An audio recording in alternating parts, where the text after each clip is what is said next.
Welcome from Indianapolis. I am Derwin Smiley. On today's show, I will have a conversation with local authors Ms. Nancy Zimmerman and Mr. Artie Shead about their new book entitled Flash Mob. I am glad you are with me. Conversation with Mr. Artie Shead and Ms. Nancy Zimmerman starts right now.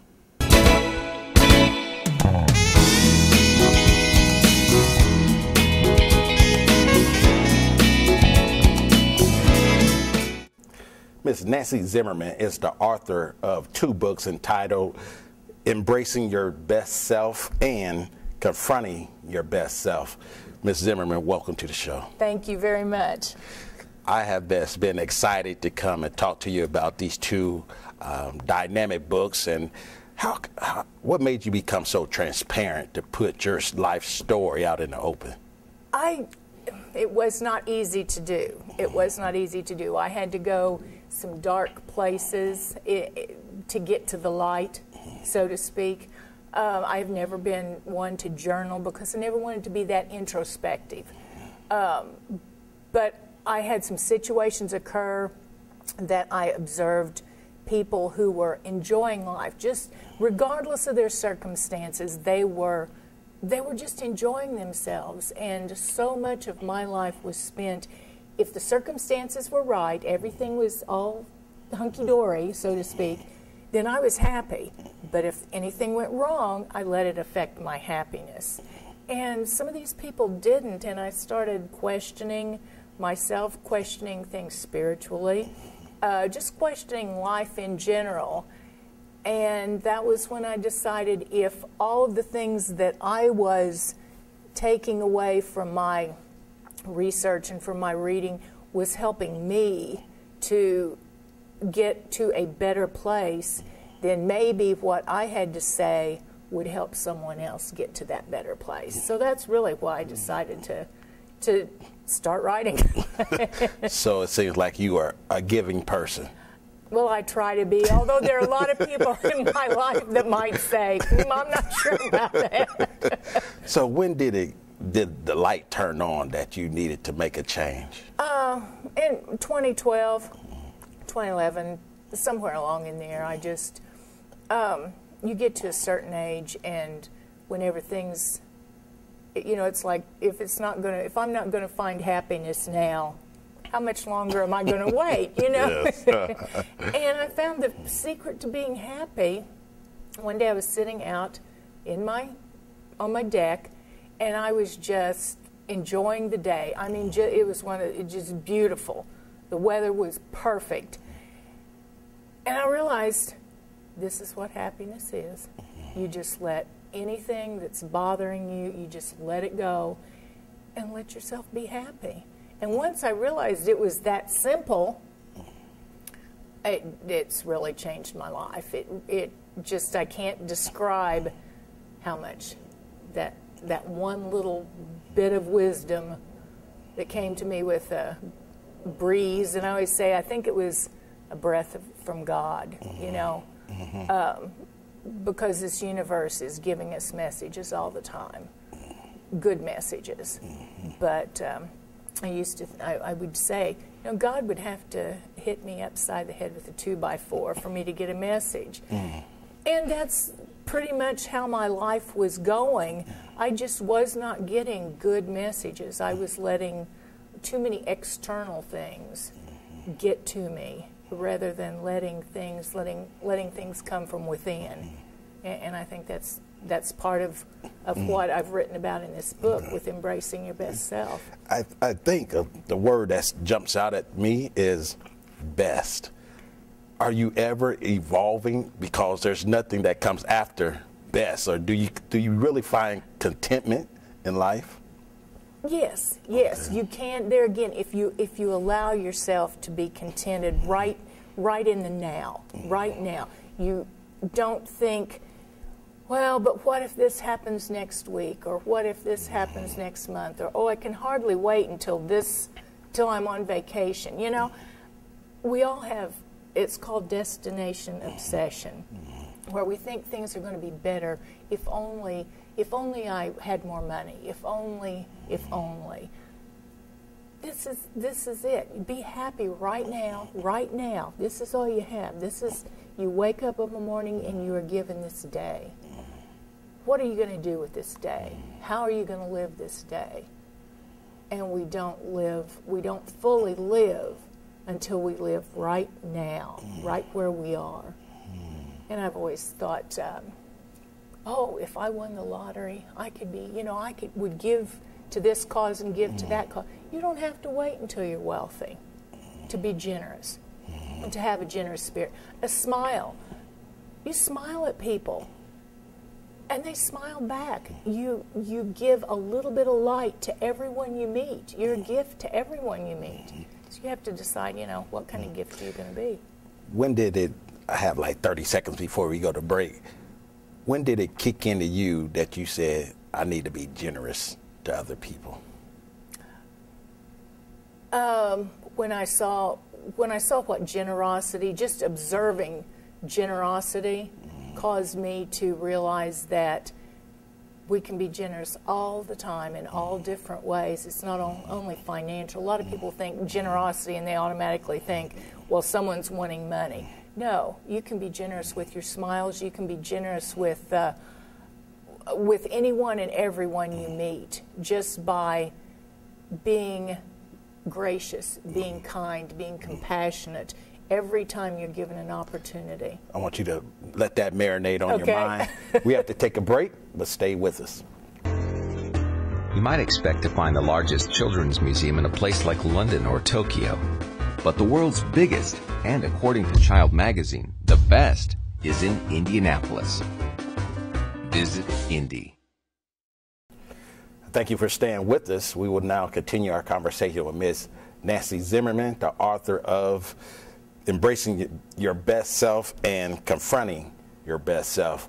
When we went to break, I think I said I don't want to give the whole story out of from your book. We do want them to purchase this. There is a story there. You do want to make some money. Yeah, that would be nice. So let's go into the other book, Confronting Your Best Self. And when I started researching this and reading it, it carries on from the first book. So I think you're something that stood out to me from the first book that carried over to the second book was your college roommate and how you didn't even know the girl, but you just hated her.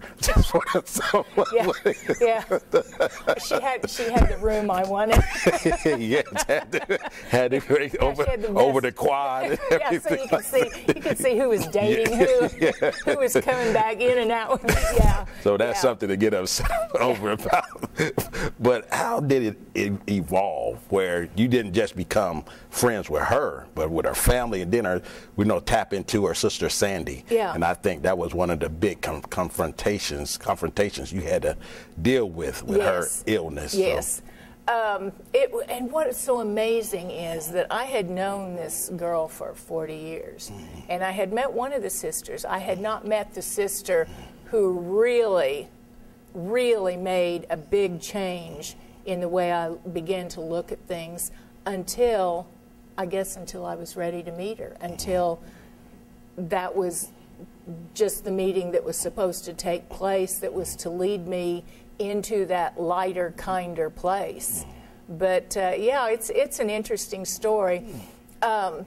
When Sandy became ill, after having done all the what I call soul work, all the inner work, and knowing that everything was okay, regardless of what happened to Sandy, it was all okay because we're eternal.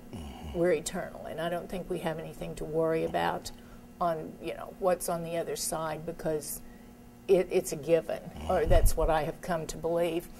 But dealing with some of the external part of how you say goodbye to someone, how you no longer have them to pick up the phone and call. Those are the real life things that you kind of have to deal with, and you can still look forward to every day. You can still be kind, generous, but whenever there's that something missing, it can cloud some of that generous spirit, you can begin to wobble a little bit, and you're not always at your best self. You're at an okay place, but you're not at the best place. So that's really, the second book is kind of a, if the first book might be considered a blueprint, the second book could probably be considered a roadmap that would just give you a little bit more information as to how you can keep that energy, keep that kindness, keep the thankfulness in your life, and keep to that best self. Is it hard to be generous and a kind in the world we're living in now? It isn't anymore. I mean, that sounds, I mean, people that talk like this, I used to just, they drove me crazy. Because, you know, you think, with all the strife, you can't, no one can do everything, but everyone can do something. And it's not difficult if that's the kind of person you want to be. And I think when you start thinking about your best self, you have to make a decision as to what kind of person do you really want to be. And it's not always easy to make those good decisions, and there's still times whenever I feel like throwing things. You know, I'm not always at my best self, but it is much easier now for me to let things go, irritations that I would hold on to until they just became monumental. I let them go, some more quickly than others, but I'm still, it's kind of a training process. So when you say let them go, how do you do that? I pretend that they're on a conveyor belt, and they just go on. And I picked that conveyor belt because I love Lucy and the conveyor belt and the candy. You know, that's one of my favorite scenes. And I thought, you know, if you could just put those things that irritate you on that conveyor belt, and I wouldn't be picking them up like Lucy and Ethel did. They were trying to kill themselves. But you know, just anything, any visual you can give yourself to, just let them go, because they don't matter. They don't matter. What matters is what's in here.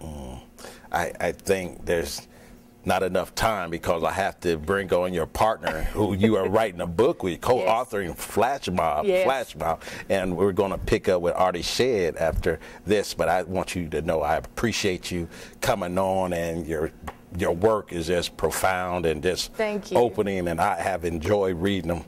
She is Miss Nancy Zimmerman. Stay with us. Let me tell you who to blame. Blame the boy lying at your feet, his body oozing life through the hole in his stomach where the bullet tore him apart. Blame him for challenging you, for not looking away and for not backing down when you pulled out the gun. Blame your mother for bringing you into this world when she was but a kid herself, and for dragging you up, not bringing you up. Blame society for not giving you hope. Blame your father for not being there, the man who looked after himself instead of looking after you. Blame the gun in your hand for making you a target, for making you more likely to be picked on. Blame the dead boy, blame your mother, blame society, blame your father, blame the gun, blame anyone but yourself for not being strong enough to put down the gun, to break the cycle.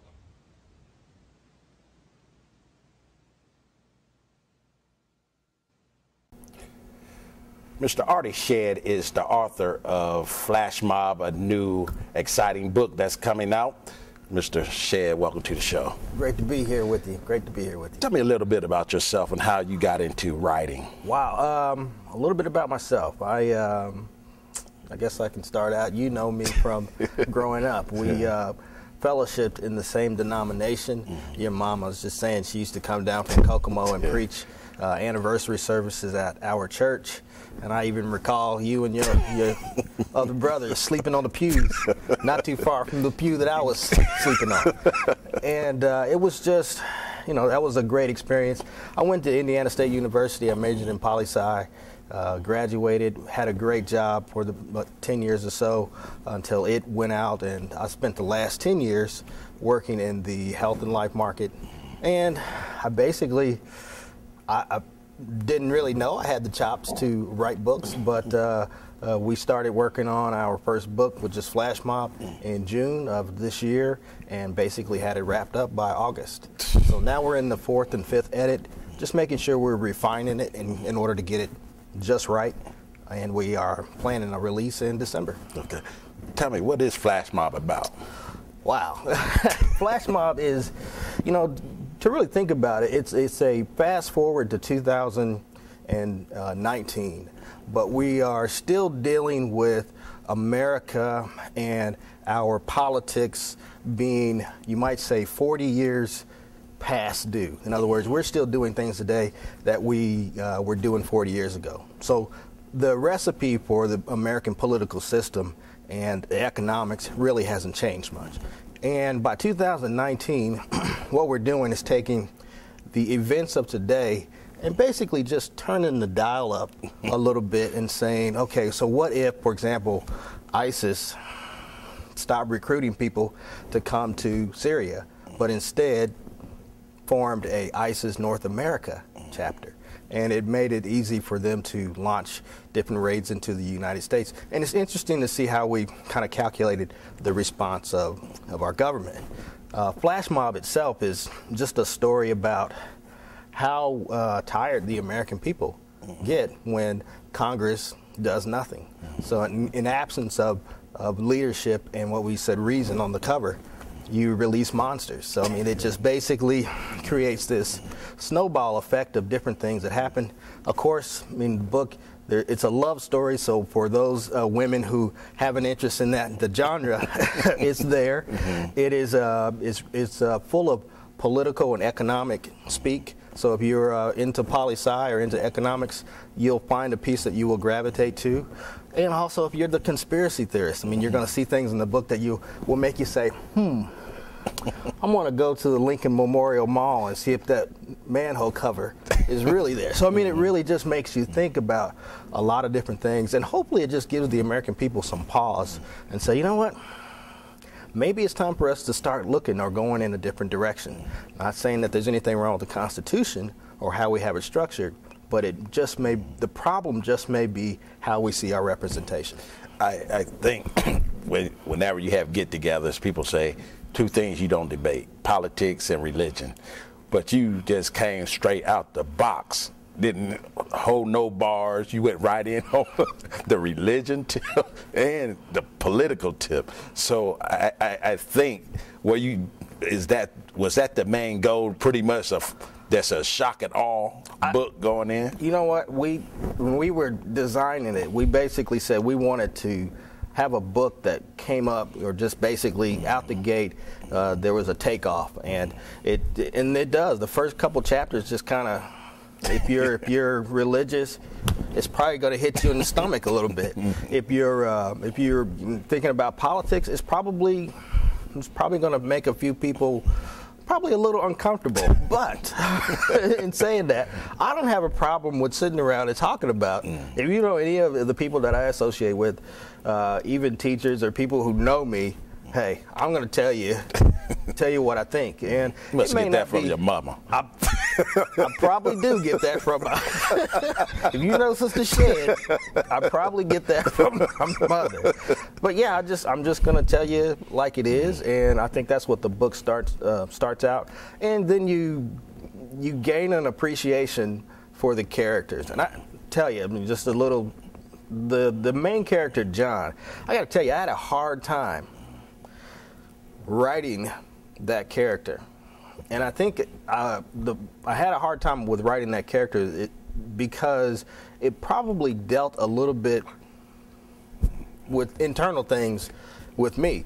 Just growing up, his mother being very religious, his father being in the military and being away, and just how he had that love for his mother. And it shows on the chapter and how his response to different things that kind of transpire. So, I mean, anybody who reads this book, they're really going to walk away with a, They're going to say, huh. Hold that thought. Yeah. We have to take a break. Stay with us. Filled with hands-on interactive displays, the Indiana State Museum is located in an award-winning landmark building that's an exhibit unto itself. in the center of America's only urban cultural state park. Visit Indy. I thank you for staying with us. We will continue our conversation with Mr. Artie Shead, the co-author of the book entitled Flash Mob. Mr. Shead, before we went to break, something that stood out. I know you majored in political science. How important did your education play with putting this book together? It played a lot into putting the book together. It made me think about some of the things that even the 101 things that you learn about poli-sci, and not necessarily how you read people, but just having an understanding of where they're coming from. And I think in the political world that we know today, that's really the problem. I mean, there's a lack of empathy or a lack of understanding of where that individual may be coming from. You know, the Bible has a scripture, one of those scriptures I really like a lot, "Come, let us reason together," in Isaiah. There's a lack of reasoning in Washington, and in absence of that, I think that's where we get a lot of the different issues or different problems that we face even today, because they just don't understand. In certain cases, I'm not quite certain that they want to understand. So what can the average person, the average citizen do to help move this ball forward with Congress to get something done? I don't want to paint a bleak picture. I have a really good friend. He and I talk about the Constitution, and he talks about the Constitution not really having any fundamental flaw. I mean, I think he was upset with the president because somewhere along the line the president made a case for the Constitution having a flaw.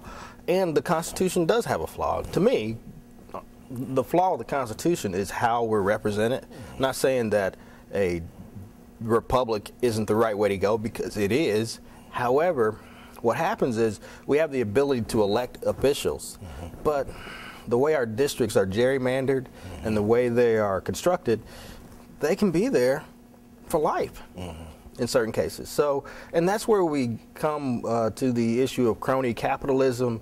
And I'll be honest with you, if you're looking at it from the Democratic side or the Republican side, whether it's Occupy Wall Street or whether it's the Tea Party, I'll say it, they're talking about the same issue. They're talking about crony capitalism and what can you do to get that out of Washington. And the only way to really get that out of Washington is, I think, to probably add some legs to how we elect people, being able to recall people. If they're not doing what they are supposed to do, or if they're not representing the people, if they're representing lobbyists more than they're representing people, that's a problem. I got to tell you, just from I've been to Washington many times, and I'm not going to say who the representative was, all right, but I went up to see the congressperson, and I sat out there and sat out there and sat out there, but I probably saw 5 or 6 people come through that door who were able to get right in. And I can't say that they were lobbyists for certain, but it gave me the impression that they were more interested in seeing the lobbyists than they were actually interested in seeing someone that they were representing. So, and I understand, because the lobbyist is the person that really is providing the liquidity that they're looking for, especially when it comes to how they get elected. I mean, they basically, if you're in a House of Representatives, it's a 2-year term. You probably spend 1 year legislating and then the other year raising money in order to get back in. So what can we do different? Recalls. But I guess the other part is just getting the right people to run for office, which is the other hard part. Yeah.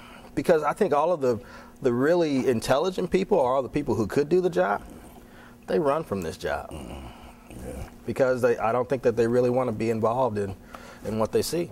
I want to bring this into, you got like a minute and a half, Sure. Bring this back into the book, Flash Mob. So you was talking about John being the main character, and it's pretty much talking about yourself. So, well, in certain aspects. Certain aspects of the job, because, Mom, don't read the sex part. Whatever you do, don't read that. But anyway, I mean, there's certain aspects of the book or the character that I guess I relate to. I'm not an agro-scientist, but it's one of those, I guess you would say, innocuous fields that nobody really says anything about. It's kind of like my industry, the health and life industry. I got to tell you, people, if it has anything to do with insurance, people are generally running from it, okay? To get them pinned down into an area to talk about insurance is generally a pretty hard thing to do. So, I mean, it's an innocuous field. So we have some parallels. But overall, he's just a good character. It's a really good character, and I think the people will gravitate toward him and his father, his friends that he surrounds himself with, the love interest that he has. I mean, it really turns out to be, I think, a very well put together book, and it is the first in a series. So I would probably equate it to music. I mean, it's probably a symphony, and it's the first movement, so it's kind of like an andante. Okay. So it's kind of like not a crawl, or neither is it a run. It's kind of just it kind of gets you acclimated to the tenor and the tempo of how things happen, and it ends with a big crescendo at the end. Then people just, when they get to the end, I think that they'll be like, "Wow, I can't believe that just happened." But it sets up the next book, in which we've already started writing. The title of that book will be Bedlam. And it's been fun. I got to tell you, writing the book, I never thought it would be this fun, but it's probably been by far the best thing that brings so much enjoyment that I've experienced in a while. Okay. So. Here's Mr. Artie Shead. Thank you for staying with us. The Indianapolis Museum of Art is one of America's 10 largest art museums, and USA Today ranks it alongside Paris and Venice as one of the world's 10 best places to propose. Visit Indy. Thank you for staying with us. We are now starting a new segment entitled Smiley's Business Corner, and the person who will be hosting this is Mr. Ian Kirton. He is a senior business major at Ball State University. Mr. Kirton, thanks for being on the show. Appreciate it. And like Mr. Smiley said, I'm a business major at Ball State. I got started in business as a young child. I started my own lawn company with my dad. He took me to Staples, kind of got my own supplies, produced a lawnmower for me, and I went up and down the street with my business cards, and I just gained business that way through, I guess, direct marketing. And so there's a lot of things that I learned at Ball State through the Pi Sigma Epsilon program. It's a business, sales, marketing, management fraternity.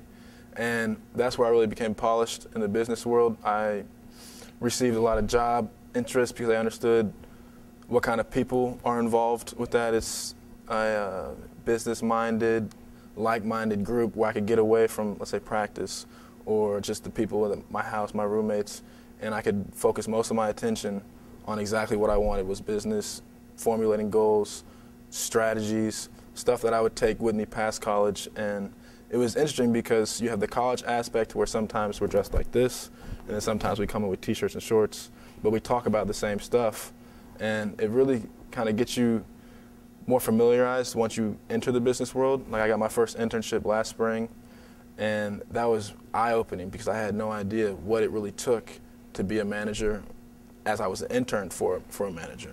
And so now I'm a senior looking to graduate next semester and just accepted an internship position here in town. And it's one of those things where had it not necessarily been for Pi Sigma Epsilon, I would not have grasped some things as early as I did. And so definitely it's one of those things for the people out there that are watching the show, young entrepreneurs.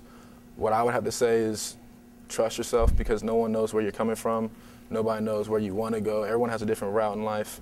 And don't be so eager to share your vision, because I was reading Mark Cuban's book, How to Win the Sport of Business. And like he said, not everyone is going to invest in you. Even after you have success, people still aren't going to invest in you. So share your ideas with a select few. Join a like-minded group like Pi Sigma Epsilon, and just do what you need to do to get where you need to be at, and don't cut yourself short.